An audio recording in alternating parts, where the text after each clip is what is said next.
Hi guys, welcome back to another episode of Train Simulator Classic, aka Railworks. Today we're going to be taking a look at the Central Pacific 440s from Smokebox. There are 4 locomotives in the pack: Leviathan, Jupiter, Storm, and Whirlwind, as well as 3 different flat cars and 1, 2, 3, 4, 5 kind of it's a baggage car, 3 different coaches, and I guess it's called a passenger caboose. So this is modeled after one of the locomotives that stood nose to nose at Promontory Point when the Transcontinental Railroad was completed, which we do have represented right here with the Jupiter, which is the locomotive that stood nose to nose with Union Pacific 119. So that's kind of the historical significance to these locomotives. History-wise, they're pretty generic for the time period. They're nothing necessarily special. From the 1860s up to about the late 1870s, 440s didn't change a whole ton across the board. Their basic build much the same. So yeah, it's not a whole lot to tell about them per time period. If you've seen one, you've seen a few dozen of them. But we're taking a look at them for Train Simulator. So this is my favorite time period as far as railroading goes. I love the era. I love the colors. And so let's dive into them. Let's see. So like I said, there are 4 different locomotives. To my knowledge, there's nothing really different about them per se. It's just the names. So obviously we'll have the big gold lettering Leviathan on the cab, the tender, and then it'll change for each locomotive. But other than that, to my knowledge, there's no real differences between the locomotives. They're all identical. So I didn't bother to make them all drivable. They all use the exact same sounds, same details. They operate the same, so nothing really special. But you'll also get they call it an extended knuckle flat car is what it's listed as. It's in essence a flat car with a knuckle coupler on one end and the linking pin on the other. This era uses linking pin couplers. That one doesn't have a link in it. That one does. So there's a little loop link, and then the pins go in there. And this is to be able to use more modern rolling stock behind the locomotive if you so please to. So it's nothing special per se. It's the standard Railworks knuckle coupler that it's just stuffed in there into the object. So it's nothing special. It's not something that I personally have taken note of all that much because I don't think I've hardly ever used this car. But you'll get that. You'll get the square window passenger car, which is really nicely modeled. You will get a flat car with these kind of high side rails, and then a regular standard flat car, but they both carry the same load, which is these boxes here, which I would have thought with a different style of bracing going on with the box car we would have got a different load, but it is what it is. Not heartbroken, not nitpicking all that much. And then, of course, baggage car, Celestiary car, so it's got this fancy roof, and then a arch window, flat top, and then the caboose passenger car.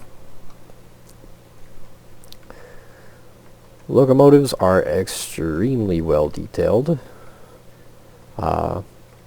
inside and out. They do have valve gear modeled inside, which is really nice. It's not something you really see, especially if the sun's not at the right and perfect angle. Like right now our sun's coming at it from the side. We still really can't see it all that well, but you can kind of see it. It is indeed in there, and it does function. But so right off the bat, we got some really ornate kind of graphics going on, which is pretty common for this time period. The locomotives would be very ornate, polished. Oftentimes crews took great pride in their locomotives, so it would have been really colorful. Up close they do kind of blur out a little bit, but right about here it looks real good. It was really ornate bracket to hold the headlight up. Just the whole time period's a very flamboyant, I guess, as far as locomotives are concerned. The brass is, it's not my favorite. It's a little bit light in my opinion. It's a little white. And it's a little too clean. For those of you that fiddle much with old black powder revolvers and such, that brass, it doesn't take much to get dirty. You know, you touch it and it oxidizes. So brass is a little clean for my opinion, and it's a little bright, but just the features alone are really, really, really nice. Standard hooter whistle across all three of them, so nothing really special there.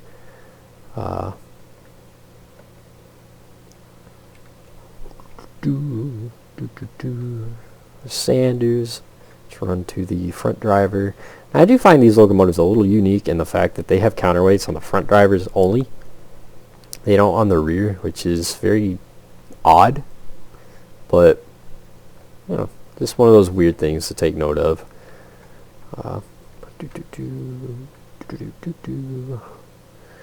What's something else that we can take note of? I believe our water pump is animated, so this attaches to the your guide right here, runs back and forth. That's your water pump. So you cannot fill this locomotive with water if you're not in motion.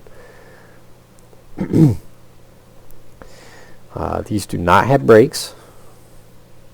Your brakes are the J-bar and the throttle. There are some hand brakes on the tender, and of course hand brakes on all the cars, but yeah, it's there's no locomotive brakes, so it does make stopping a little bit wonky. Detailing on the car, of course, is really overall really nice. I'm not entirely thrilled with the fact that it is a 2D texture. It kind of stands out against the rest of this stuff here. Everything's 3D modeled on the locomotive for the most part. Even our journal boxes here, 3D modeled, so kind of stands out like a sore thumb against that these are 2D textures, not 3D models, but it's not terrible. It's not. That's one of the nitpicks I get, but overall really nice. I'm not too fond of the texturing here either. It's not my favorite, especially this. This kind of looks like cork, but these all have interiors, which interesting. It's lit, but you can't see anything. Alright, let's see if I click on the locomotive. Controls, you do get, these are expert, and then if it's raining or whatnot, you can change the rail adhesion conditions to wet, dry, slushy, whatever, slick, and it will translate. So that's a neat feature of these locomotives. And then of course the controls, you can make it so that it's far easier to use, or you can do it the good old-fashioned hard way, which we are going to try today. I believe I still remember how to run these. So whoops, too far. There we go. Let's see if that fixed. It didn't. Okay. Guess we're gonna have to do it this way. Boom. Where are we at? We're in the baggage, or the I guess the caboose. So there's a cab view in the caboose. It is a little bit dark. Our lantern's not lit, but it's not someplace I'm gonna spend a whole lot of time. Nice little doorknobs. I mean, overall, the attention to detail is really, really nice. The lack of light, that's kind of wonky. The texturing is very weird right there. It almost looks like there's a fire. But yeah, the lack of light's a little irritating. But like I said, it's not someplace I'm going to spend much time. Inside our coach, I have a really nice view inside the coach, which overall looks really good, really good. Of course, you have different views, so use your arrow keys to put you out on the platforms, or hanging off the side here in the seats, which I didn't check. What do we get in the caboose? We can hang out on the back of the caboose, the front, and then left and right side. So inside the Celestri, this is a good looking car. This is a really good looking car. Love the ornate roof.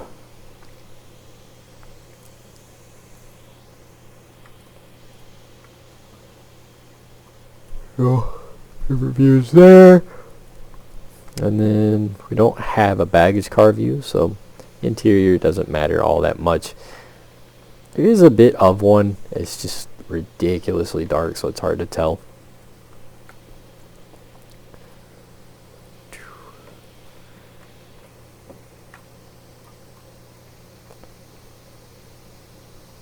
As you can see, our valve gear is modeled.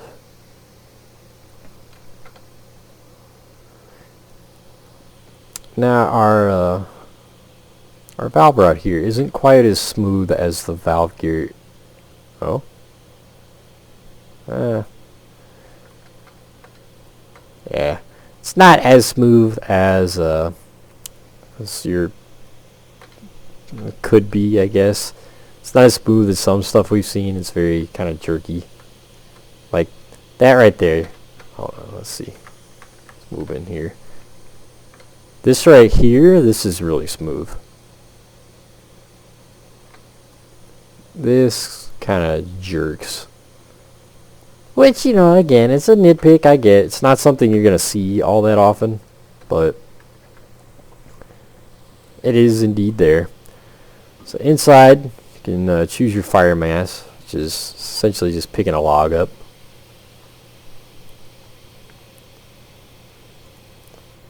And he'll throw his wood in there. The wood is, The wood's not the prettiest. It looks, not the prettiest. Simple way to put it. Headlight, I love the headlight. As is right and proper, it's a nice orange glow. It's not obnoxiously bright. That is one of the best looking headlights. Now, the flare I'm not too fond of, but excellent. And it is a detailed headlight. It does have the little flame, the little lantern inside, because these are oil headlamps with a little fire inside. They're not electric. And then our bell sound.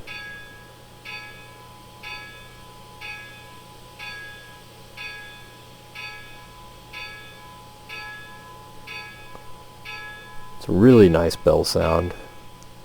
And when you turn the bell off, it does take it a second because it does kind of it does have the idea of momentum going on there, so that's really nice.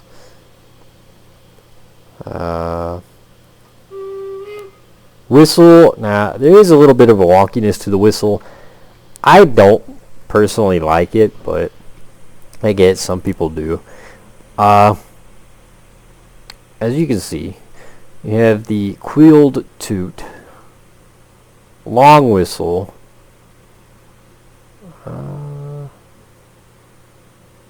quilled toot, long whistle, short toot.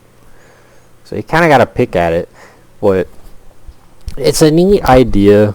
You can, I believe it's, I don't know, I don't remember. You'll have to look in the manual. There is a variety of whistle, like combos, like the idea of too long, a short and a long, that's for crossing, but I believe it's like two shorts and it'll go through and release the handbrakes automatically, which it's a neat concept, but I like to be able to play the whistle on my own. So it's definitely not my favorite, and if you're trying to play the whistle on your own, you forget with these locomotives you can't do that. You'll toot your whistle and it'll go through and set the brakes. So I'm not a fan of that, but I get what was being tried. So everything can be fiddled with in the cab: doors, windows open, doors, front windows. And the cab is really well detailed. It's all a custom deal. So really, really nice.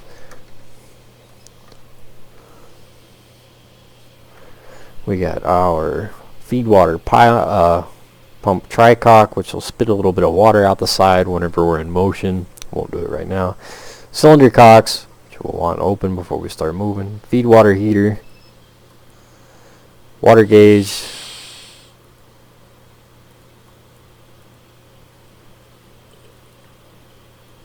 It's got a nice sound. I like it.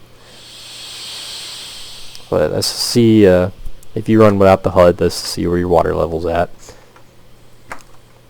Of course, different views.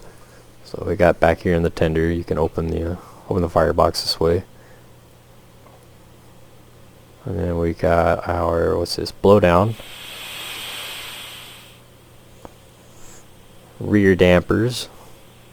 Front dampers. So depending on the direction you're going, you open this if we were going backwards. Open this if we're going forwards, which we're going forward. And then of course feed water heater. Blower. Blower does make a difference. If you're in motion and you don't have the blower on, you open that fire door, it's gonna blow this fire all out. So that's wild to watch. Feed water try for the fireman side. Blower steam throttle.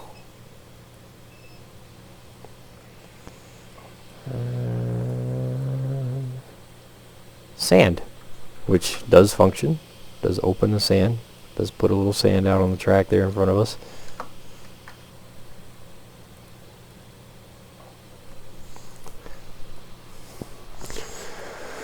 Oh, what am I missing? Front dampers. You know, I know what's missing. Actually, yeah, there's a water valve right there on the tender for letting water into the, putting water in your boiler. There's one on either side. Of course, our reverse gear. That's about it. So, yeah. Let's take it down the road. So I do it the hard way because, yeah, I never managed to remember all the funkiness with the whistle that apparently you can do. I never remember, so.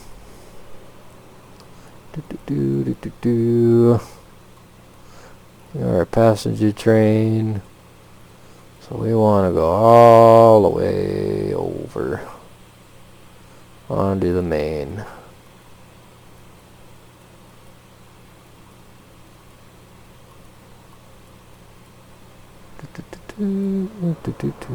Cool. Brakes are open. It does have proper physics, so you're not going to get an immediate response.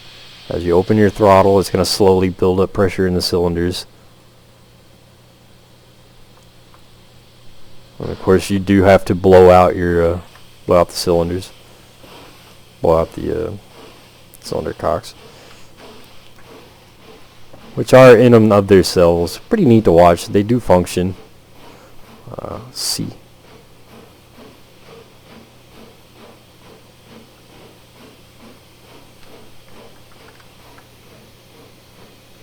The sounds are pretty nice. The smoke, it's not my favorite.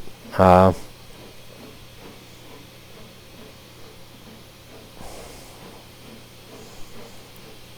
don't know, it just looks a little too much like cotton.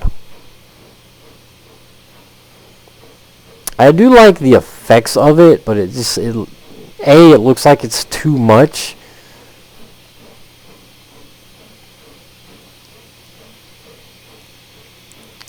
This wonkiness right here, and the smoke is not my all-time favorite by any means, but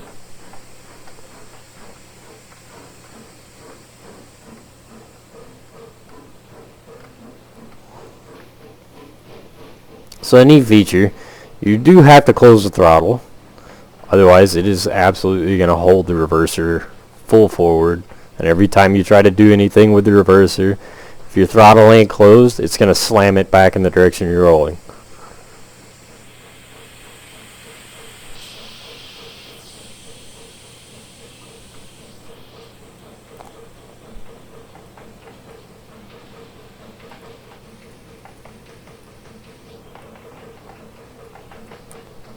There we go. Now you can see the feed water doing its thing there. Now that we're in motion, it'll spit a little water out right here at the tries as it starts to push water through. So that's kind of a neat little idea.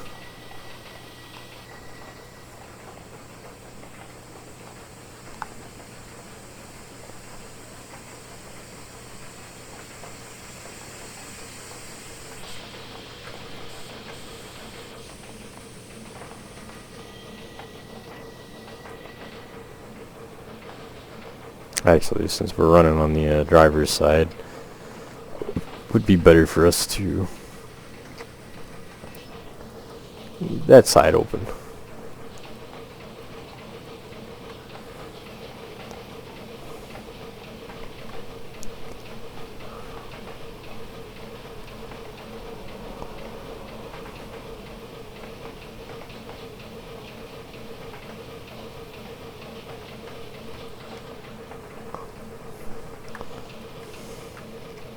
It's not too hard to run these locomotives once you figure it out.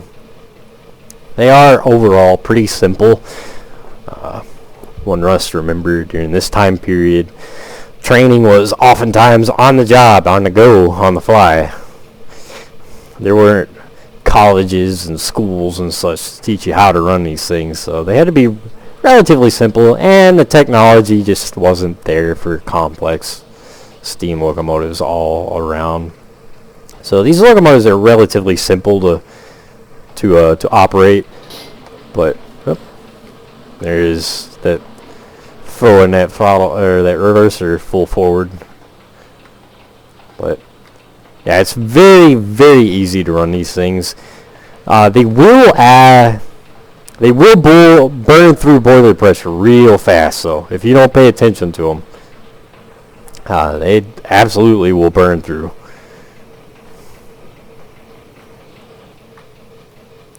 But they'll pick up and run pretty well too. One of the misconceptions with this era is that locomotives couldn't run very fast, which is just simply false. These locomotives can run. Oftentimes, due to bad track and whatnot, you wouldn't see these things running above 20, 25 mile an hour, but maybe 30 out in places like Utah. But these locomotives will absolutely pick up and run if you run them right. If you know what you're doing, if you know the basics of operating a steam locomotive, you can get these things to reliably run at about 35 miles an hour, 35 to 40 mile an hour, still maintaining pressure with a decent sized train.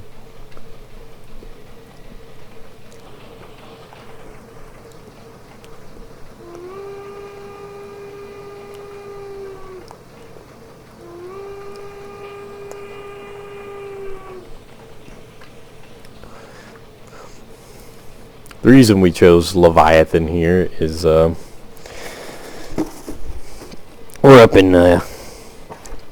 up on the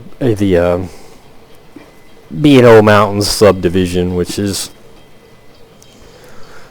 not too terribly far from where the current Leviathan, which is a reproduction locomotive, but that Leviathan is in operation. I thought it'd be neat since we're here.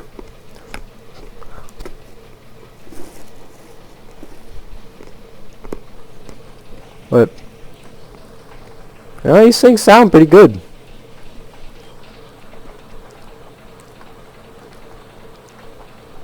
Keep bringing our reverse back. Like I said, there are no brakes. You are the brakes,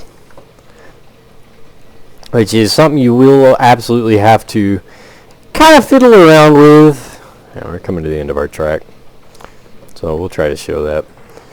But you have to, in essence, play with your Johnson bar here. So you gotta wait for your pressure to boil off, which I definitely forgot.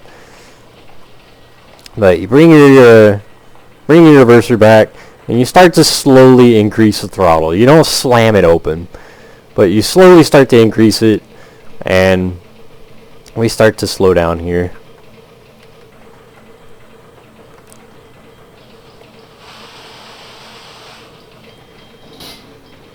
God, I keep doing it. There we go. Now it's all the way back.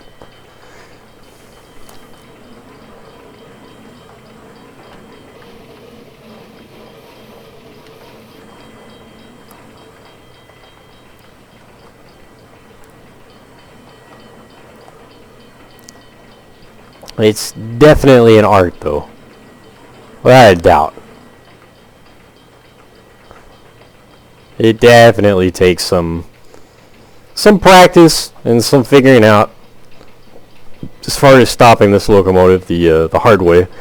You can kind of cheat it a little bit and go through, start setting the brakes, the hand brakes like this. And as you can see, it'll start to slow down pretty quick on its own.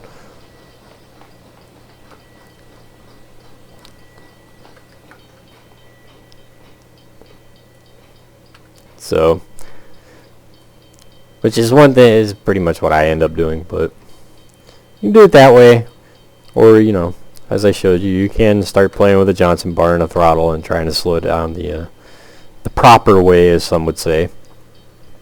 So, they're still a complex machine. They are still most definitely pro line for Train Simulator, but I would say they're not that hard to figure out once you run them a couple times. It definitely still takes a little bit, but they're really not that bad. So, anywho, fellas, that is the Central Pacific 440 pack from Smokebox. Not too terribly in depth. I wouldn't say I'm the most advanced at this locomotive. I fiddle with them, not as much as I'd like to. I just don't, but they are well worth picking up, I think. There are some oddball things that I'm not, like I pointed out, I'm not a huge fan of the whistle, the whole not being able to play it yourself. And I do still think I think the brass is a little too perfect. But other than that, I really do like these locomotives. They sound really good. They run really, really well.